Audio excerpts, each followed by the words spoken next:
Boy, that was a gut punch. I don't think the Bears defense played well enough to win that game, and yet Justin Fields and the offense were in a position to make that happen with 2 minutes and 24 seconds left with the ball at the 7-yard line. The pick six did the final damage, the dagger, and the Bears suffer loss number 2. Yeah, we're just talking about this game, right? We're looking at it. It was missed opportunities. Is whether Brisker dropped that interception on the first drive, whether it's a missed tackle, missed sack, and not completing balls when wide receivers are open. The offense was bad for a big chunk of the game. First drive was really good. You got really excited when you watch Fields. Very decisive with the ball in the opening drive, getting the ball to DJ Moore. Khalil Herbert ran really hard today. Didn't look like the hot weather affected him at all today. But again, the Bears end up not making the plays, Pat, that they need to make to win these games. Yeah, I'm just sitting here looking at all my notes from the game, and I try to put it all, summarize it, down to kind of what's a little breakdown of the game, kind of a simple one. And all I have now is the same as last week. Third down with the defense was terrible. Third and long, couldn't get off the field. Fields was really inconsistent again. Yeah, he had that nice drive at the end of the game, but I think they could dictate that a little bit with the no huddle and keeping the certain defense on there. Maybe that's something they do in the future more. And then again, no takeaways. This defense is predicated on takeaways. So those three things right there, same thing we saw first week. We're seeing it again this week. And I hate to say it because we talked about it a lot last year with Mully and the post game was just they don't have the talent to make the plays. And Olin, you're right. You got to make that. You got to make that interception. You got to get the quarterback on the ground. You got to make those big plays to change the outcome, and they're just not getting it done. Justin Fields, 16 of 29, 211 yards, six sacks, guys. 6 sacks. He held on to the ball a long time. We'll get into that, but still sacked 6 times. Passer rating 61.1. The real difficult plays to accept, especially when the hopes were built where they were. Had the ball, 2 minutes, 24 seconds. I referenced that play, and it was a pick six. Shaq Barrett takes it back, and it was a screen pass. He didn't see him. Olin, can you break down that play as best you can remember and what was going through your head as it happened? The screen pass for a touchdown you're talking about, right? There was a game on the front side of the screen pass. They switched it off, but obviously with the screen, how many screens the Bears have run this year. Shaquille Barrett, veteran guy, expecting screen in that situation. Sees Khalil Herbert turn, realizes the old linemen are just letting him go to get to the quarterback and plays the screen well and picks it off there. So, Getsy, we talked about that you run screens because they're expecting the pass. In that situation, you probably have to pass because they're expecting the screen. So that's pretty much my breakdown of that play right there. Just going to the screen well too many times, which it seems that Coach Getsy does anytime he's in trouble or he's in a bad situation down and distance-wise. Doesn't mean that screen is a bad call. It just means it's a bad call if you go to that every time. Pat? Yeah, I just think that's a great breakdown. Again, that's me talking about the Bears not having the players. That Shaquille Barrett is a player. He's a veteran that knows what he's doing. He read it quickly, like you said, sees the back, sees the O-line. I don't know if Justin Fields could have seen him or not. Maybe you can tell more from the All-22, but he just made a play. And that's the thing the Bears teams have not done the last few years. They don't have a player step up and make a play. They don't. Yeah, if you look at that right before that, right, guys, if you look right before that, Getsy talked about details. He talked about details on every play. Well, Chase Claypool is running out immediately on the screen and blocking his guy. A detail on that play is you have to wait a little while, run your route, slow play it, and then start blocking. At that point in time, Justin Fields had just completed all 6 of his passes on the previous drive, was feeling hot and feeling confident, and probably deserves more than the benefit of the doubt that people will give him now. I think it's going to be difficult to look at the big picture without having that one play in the end color your entire perception of everything that happened. And I know this is 5 minutes after the loss, but when you look at Fields' play, it again was uneven. It again was one of those examples where on those sacks he held on to the ball a very long time. You don't know whether to blame the lack of protection or blame a young quarterback for not being able to get rid of the football, but there was a combination of both. In the end, though, guys, I just wonder if the biggest takeaway from this loss around town this week will be Justin Fields had a chance to take his team down the field for a potential game-tying field goal or game-winning touchdown and threw a pick six instead. Yeah, my thoughts are this, though, but his inconsistent play led to that situation.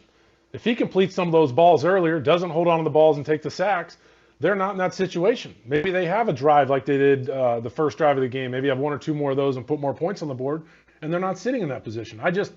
I need to see more from him. It's amazing now that the narrative is he holds on to the ball, he can't see the open receiver. Now you're seeing the TV copy start showing that to prove to everybody he's not making the throws. And it's a little disturbing now that we can actually see it before we get to see the all 22. But his inconsistencies are just too much for me right now for starting, 27 games.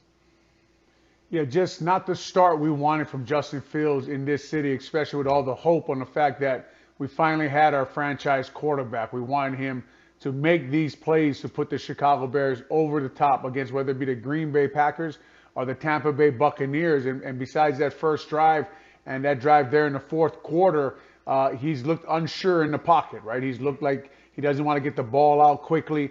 We haven't seen that big dynamic run from him yet this year. So, again, now we're all taking a step back and saying, is Justin Fields the guy? Is it, like David talked about, is it the offensive line on him? There was 6 sacks. Some of those sacks today were very obvious that they weren't on the offensive line. He was holding onto the ball way too long on some of those plays and not getting on. It didn't even seem like, guys, he had that clock in his head today where eventually you take off and move around in the pocket. And you heard Moose talking a lot on the TV copy about, why don't they move the pocket? Why don't they change his launching point? Why don't they boot him out? Why don't they run sprints? Same thing I was thinking while I was watching the game. But today, and like Pat talked about, the worried part about this year is, did the Bears give Justin Fields enough talent where we could evaluate him? And if we are evaluating him right now, it's not very good. The Bears defense gives up 437 yards and only 27 points. Actually, they gave up 20 points because of the defensive touchdown. It wasn't a game you felt like at least I felt like watching, they ever were in necessarily, because the way the Bucs were moving the ball way too easily. They didn't have the points, but they did have the yards. Baker Mayfield essentially took advantage of an injured Bears secondary where Eddie Jackson went down. Jaquan Brisker left the game, came back, and they picked on Tyreek Stevenson with Mike Evans, who is an elite wide receiver, and Chris Godwin took advantage of the weaponry. But I never felt like, guys, and Patrick, will go to you, did you ever sense that this Bears team was going to lead with the victory given how poor the defense played all day long? No, I wasn't, because what kept killing me was the third and longs. Those third downs, those are morale killers, not just for the defense on the field, for everybody, because you're expecting, Olin, you're standing on the sideline ready for the punt team to come out there, or the punt return team to come out there. You're expected to go out there and run your offense. And we've seen too many of those in the last 2 weeks. And then they can't get to the quarterback again. So it's just the same old stuff we've been preaching and talking about, what they lack in, they keep doing. But I do have to give them a little credit of only giving up 20 points with that many plays down there in the heat. But just overall, they're not a unit that is talented enough. And then what hurts now is you got Kyler Gordon and now Eddie Jackson out. And we talked about in the preseason that who was the depth on the back end? Okay, the back end has got some talent back there, but who's the depth? Well, now they got to play. And we're seeing they're not very good. So, yet. They're young as can be, but we'll see. Yeah, and even if you look at the first drive, right, it's 3rd and 8, 3rd and 11, they convert. Coach Flus calls 2 blitzes. The ball actually comes out fast. So now if you're the defensive coordinator, it's like, man, if we sit in coverage, they beat us. If we blitz, they beat us. So it's kind of what do you call there? Because you're damned if you do, damned if you don't, right? So like you guys are talking about right now, because they don't have someone who can produce pass rush on their own, although there was between Walker and Yannick Ngakoue today a game where he didn't get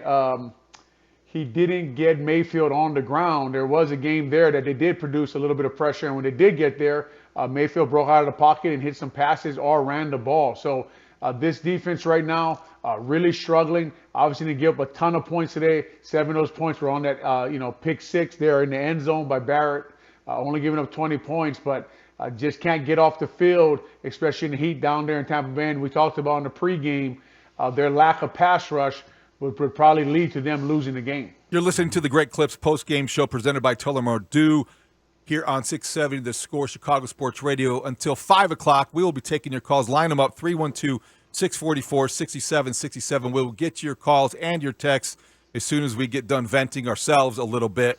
So, guys, I look at Baker Mayfield, and I do want to give him credit. He earned it, and I need to give him a little bit more respect than maybe I did during the week leading in. He did complete 26 of 34 passes. He did have 317 passing yards with a touchdown, passer rating 114.5. But I do wonder how much of that he wasn't sacked, so he wasn't under pressure. And I just think that I don't know whether to feel more impressed by what Baker Mayfield did or deflated by the lack of a pass rush by a Bears defense and the team that didn't really address their most glaring need last year. They still can't rush the passer. Yeah, and he well, missed I guess a few passes, right? Yes, he did. Missed a few passes for touchdowns when guys were open on double moves. They could have put the Bears away, but like this is not right now, obviously. And if you look at just if you look at the Bears on paper, Pat, we talked about many times this year that they had to have 4, 5, 6 guys become blue chip type football players, NFL football players. By that I mean top, 1 through 8 in their position in the NFL. The Bears don't have anybody like that. So this team is not, if they don't make the plays, I think it was the second play of the game, Jaquan Brisker, we talked about, drops the pick 6, right? If they don't make those plays, it's an uphill battle to win the game. Yeah, and Olin, he's one of those players you think would ascend to that level. He's a highly drafted guy. Him and Kyler Gordon, unfortunately, is injured. Those are two players you were hoping to make that blue chip leap to get to there. The other thing is Baker Mayfield. What do you guys think? Was it a PI on Mike Evans when he pushed off on Stevenson for the 60 yards? Absolutely. So you can take. Yeah, that was all right. Thank you. That was LeBron James pushing off in the lane to size up his mid-range jumper. Yeah. That was a star getting a call a rookie's never going to get. Yeah, and that's another 60 yards padded to his stats as well. But yeah, it's just Olin, you're right. These guys I want to see them make the step. And we talked last year. All right, they're young, they got to get better, and they're not making the step. That was a huge drop by Brisker early in the game. That was one that the Bears defense, you have opportunities so infrequently that even if it comes on the second snap of the game, you've got to recognize that and seize the moment and then make a statement. Dave, you know what that does? That brings juice. It does bring juice. It would have brought juice They to brought the team. some juice. I have to say, guys, they juice. brought some juice today. They had a little bit of juice and they had a little bit more of awareness of the moment. And even on offense, DJ Moore, the first pass, boom, recognizing you need to get him the ball. And he had a good first series. And then after that, I think Justin Fields settled down or cooled off a little bit. But they did at least come out. And they got the message all week long, loud enough as it was. So that's progress, right? I guess. Yeah, and even Justin Fields beating the blitz early on, right? Beating the blitz early on that first drive, hitting more out there on an out route and more turning up for even more yards. So you just wanted to see more of it. It was just not consistent enough. And this is the kind of team the Chicago Bears are right now. And when you look at their roster, like we keep talking about, it's the kind of team you expected them to be. You were just hoping that their quarterback was going to be a multiplier this year. And DJ Moore was going to be a multiplier, make everybody around them better football players. We got a full bank of phone lines here. Everybody's calling in. We want to get to those in a moment. But I want to ask you guys one last question before we do get to a break.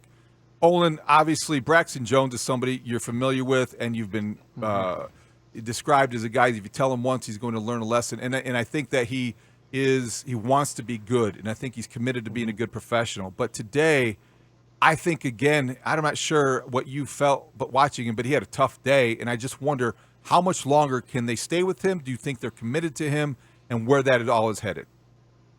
It always is the question when people bring up a player, how long do you stay with a player? It's the fact that who is in the building that's going to replace him, right?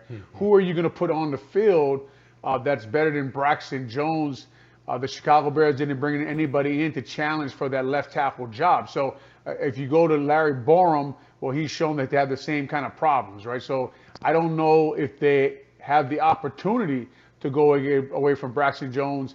He's had 5 penalties, I think, in the first 2 games, right? So I think they're going to give the young tackle time to improve on the first 2 games he had, and he knows, and everybody in there knows that you just got to get your hands aside. You got to stop holding guys, and you got to stop the false starts. So that is an interesting question to have.